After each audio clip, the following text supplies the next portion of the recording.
नमस्कार, मैं आपके साथ ज्योतिका। आइए रुक करते हैं फटाफट खबरों की ओर। ओवैसी ने इस बार सचिन पायलट के गढ़ टोंक में खड़े होकर राजनीतिक ताल ठोकेंगे। टोंक मुस्लिम बाहुल्य सीट है, वहां ओवैसी जामा मस्जिद में नमाज भी अदा करेंगे। ओवैसी इसी सीट से राजस्थान की 40 सीटों को टारगेट करेंगे।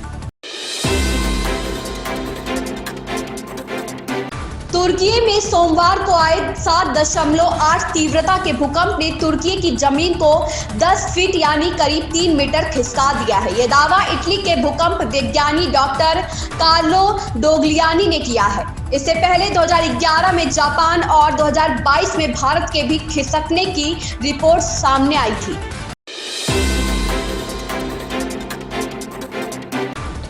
All India Muslim personal law board ने सुप्रीम कोर्ट से कहा है कि महिलाएं चाहे तो मस्जिद में जाकर नमाज पढ़ सकती है। इस्लाम में महिलाओं के मस्जिदों में नमाज पढ़ने पर कोई मनाही नहीं है, बशर्ते वह पुरुष नमाजियों के बीच या उनके साथ ना बैठे। अगर किसी मस्जिद कमेटी ने इसके लिए अलग जगह निर्धारित की है तो महिलाएं वहां जा सकती है।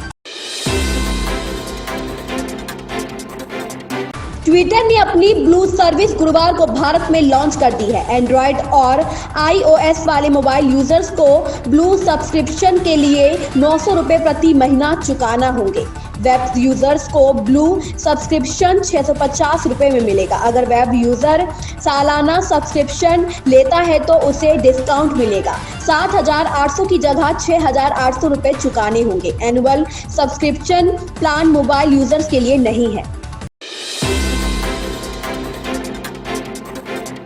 मनोरंजन की दुनिया में अपना नाम बना चुके डिज्नी में भी छंटनी का दौर शुरू हो गया है। कंपनी ने अपने 7,000 कर्मचारियों को नौकरी से बाहर करने का फैसला लिया है। कंपनी के सीईओ बॉब ईगर ने यह जानकारी दी। पिछले साल ही बॉब ने सीईओ का पद संभाला है।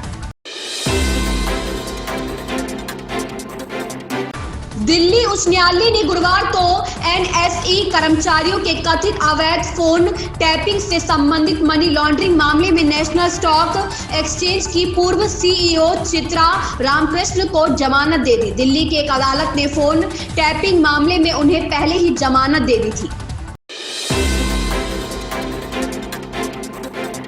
माना जा रहा था कि बॉलीवुड एक्ट्रेस राखी सावंत और मैसूर के लड़के आदिल दुरानी के बीच की तकरार अब शायद ही खत्म होगी।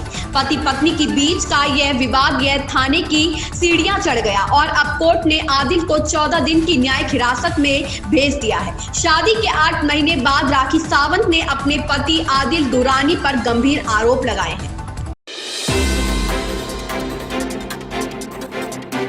रवीना टंडन ने कहा है कि सोशल मीडिया पर किसी के विचार व्यक्त करना आसान नहीं है, क्योंकि लोग अक्सर वामपंथी या दक्षिणपंथी के रूप में स्लॉट किए जाते हैं। उन्होंने कहा कि धिक्कार है अगर आप बोलते हैं और लानत है अगर आप नहीं बोलते हैं। उदाहरण के लिए मेरे अनुसार ट्विटर पूरी तरह से ध्रुवीकृत है, यह तो दक्षिणपंथी है या वामपंथी। उन्होंने पूरी तरह से कब्जा कर लिया है। ऐसा कुछ भी नहीं है जो आप कर सकते हैं।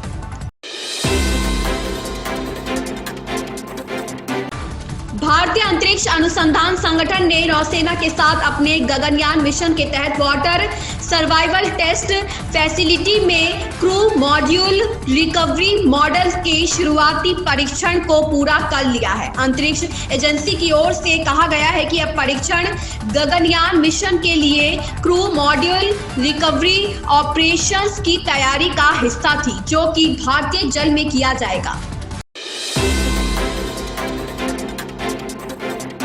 ब्रिटेन में प्रधानमंत्री ऋषि सुनक से मुलाकात के बाद यूक्रेन के राष्ट्रपति वोलोदिमीर जेलेंस्की देर रात यूके के विमान से फ्रांस पहुंचे। यहां उन्होंने राष्ट्रपति इमैनुअल मैक्रों और जर्मन चांसलर ओलफ शॉल्ज से डिनर पर मुलाकात की। जेलेंस्की ने रूस को कड़ी चुनौती देने के लिए फ्रांस और जर्मनी से जल्द फाइटर जेट्स और बड़े हथियार भेजने का आग्रह किया।